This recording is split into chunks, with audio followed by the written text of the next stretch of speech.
Hi, welcome to Introduction to the Concepts of Programming. And the first lesson that we're going to start off with is to understand what information is and where information comes from. Right.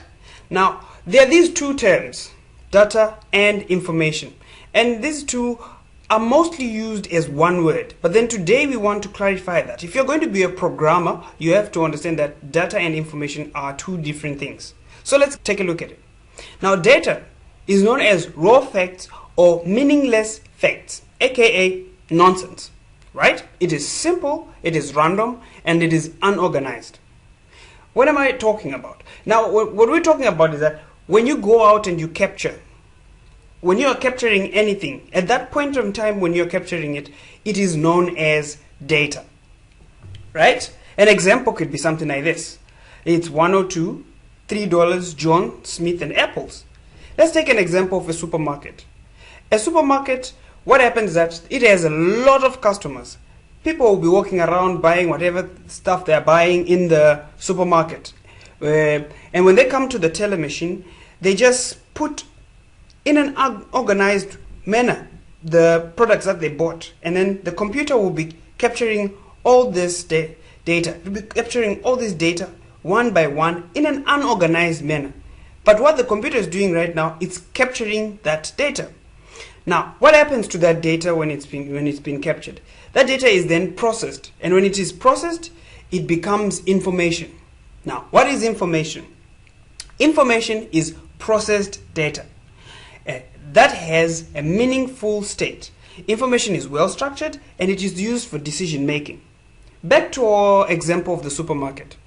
When the supermarket has closed at the end of the day, after capturing all those products that were being bought by customers, the processing is going to happen there is that it is going to look at how many products are left within the supermarket, how many products need to be bought, how many products need to be ordered, how many products are going to be put on special because they're not being bought.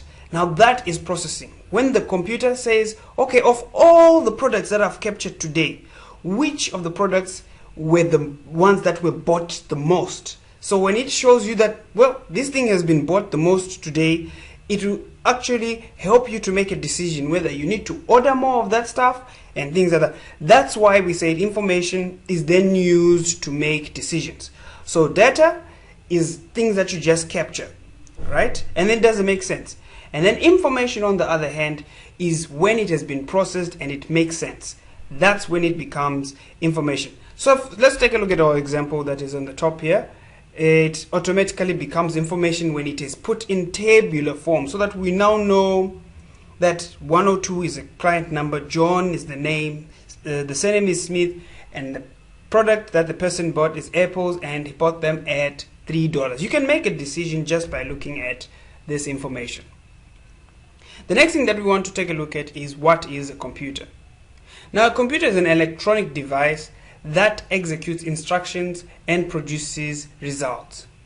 Now, you know, your smartphone, your tablet, your laptop, your desktop, all these things are computers. Did you even know that the simple calculator, that simple small calculator that you have, the physical device, is a computer on its own? Because what it does, it actually captures data, it processes the data and gives you results. That is a computer. Same thing with your cell phone, same thing with your tablet, laptop, or desktop, right? So I'll give you an example of the calculator. It captures data in the form of numbers, right? And it processes those numbers maybe by adding them or by multiplying them, depending on which instruction that you give the calculator. And then it produces output, which is your results, which is the answer or the sum or the product of whatever you were working on. Right? Let's move on. The computer has got four main components. Now, when we say the computer, I'm talking about all the computers that we just talked about. The cell phone, we talked about the calculator, the laptop, the desktop. All these have got four main components. I can even use a human being, and the human being also has got four main components. And let's work with the examples. I'll be interchanging the examples so that you can understand. The computer is made up of four main components that are, the first one is input. Now, input is where it captures data using input devices such as a keyboard, touchscreen, microphone, and the cameras, sensors, and all those things, right? Input is where the computer actually collects the data. Just like you collect data when you're looking around, when you're listening to things, what you are hearing, what you're seeing, all that is data. When it goes into your brain, it is going in for processing. Same thing with the computer. When you type in on the keyboard, when you touch the touch screen, when you talk into the microphone like I'm doing right now, or when you take a picture with the camera, all that it is doing is it's capturing data that is going to be processed by the computer. The next thing that the computer has as a component is processing. This is where data is now converted into meaningful sense that can be used to make decisions.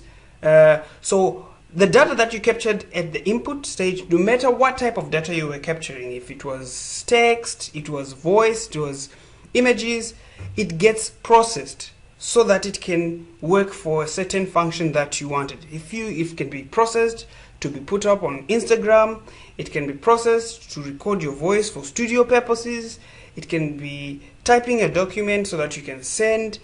All these things are processing to whatever input that you have captured. And then whatever input that you have captured and you've processed it, it will come out as output. Now, output are the results of processed data, which is also known as information. And it is displayed to the user in the form of text. It is displayed to the user in the form of images. It could be sound, or it could be action. Like, for example, when you tell a computer, give it an instruction to shut down, the action that will happen is the computer will actually switch off. That is the output. And mostly, there's something else, the fourth component, which is very important. This is known as storage. Now, storage is the memory where information is kept for later use. Even human beings, if you had touched a candle and you didn't know that it would burn, when you are burnt, your brain is going to process that, no, this candle is not a good idea to touch. And the moment you say, I remember I'm not going to touch that candle again, that process that happened, that information is stored in your memory, in your brain. Same thing with the computers. When you do a number of things and you say save, you're telling the computer that this information that I've just made, save it in the storage. And all the things that we're talking about, the four components and things like that, there's a process that it goes through, and this is known as a processing cycle. Now, the processing cycle is transforming raw data into useful information, right? And the first stage in the processing cycle is input, where we capture data. And when you capture data, there are questions that are asked, like, what am I going to capture? How am I going to capture this data? And why am I capturing this data? So what if it's numbers? How it's going to be using the keyboard, or you're going to be using whatever you're going to be using. And why is the purpose that you want to use that keyboard for? The purpose that you want to use those numbers for. The next thing that's going to happen after you've captured that data is the second stage, which is processing. You're going to convert that data. You can either be calculating it, you might be sorting it, you might be giving it a structure. That is the second stage of the processing cycle. And then we also have output, is when you have processed the data, it comes out as information. Now you can use it for communication, you can use it for making decisions, and then you can also then simply store it either locally on that current computer that you have. You can save it remotely, meaning that you can save it on the internet, on the cloud.